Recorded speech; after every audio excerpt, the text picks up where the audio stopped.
যে ছিল এক গ্রাম। সেই গ্রামে থাকতো চাষি হারু আর তার বউ ফুলমতি। দুজনেই ছিল গরিব, কিন্তু খুব শান্তিতে থাকতো। এক রাতে খাওয়া দাওয়া সেরে হারু আর ফুলমতি ঘুমিয়ে পড়ল। বাইরে তখন গভীর অন্ধকার, চারিদিক নিস্তব্ধ। হঠাৎ খসখস শব্দে ফুলমতির ঘুম ভাঙল। চোখ মেলে দেখে পরের ঘরের দরজার ফাঁক দিয়ে ঢুকছে এক বাঘ। বাঘটা ধীরে ধীরে ঘরের ভেতরে ঢুকে পড়ল। ফুলমতি ভয়ে হারুকে কানে কানে ডাকলো। ওগো, উঠো, বাঘ এসেছে। হারু চোখ মেলে দেখে ভয় পেল বটে, কিন্তু চুপচাপ থাকলো। দুজনে বুঝে গেল চেঁচালে সর্বনাশ। হারু ধীর করে ফুলমতিকে বলল। ভয় পেও না, বুদ্ধি খাটাতে হবে। হারু হঠাৎ জোরে গলা করে বলল।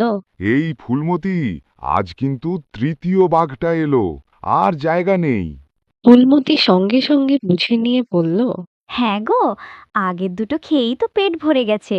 বাঘ এসব শুনে ভয় পেয়ে গেল। ভাবল, এরা তো ভয়ঙ্কর মানুষ, বাঘ খায়, যদি আমাকেও খেয়ে ফেলে।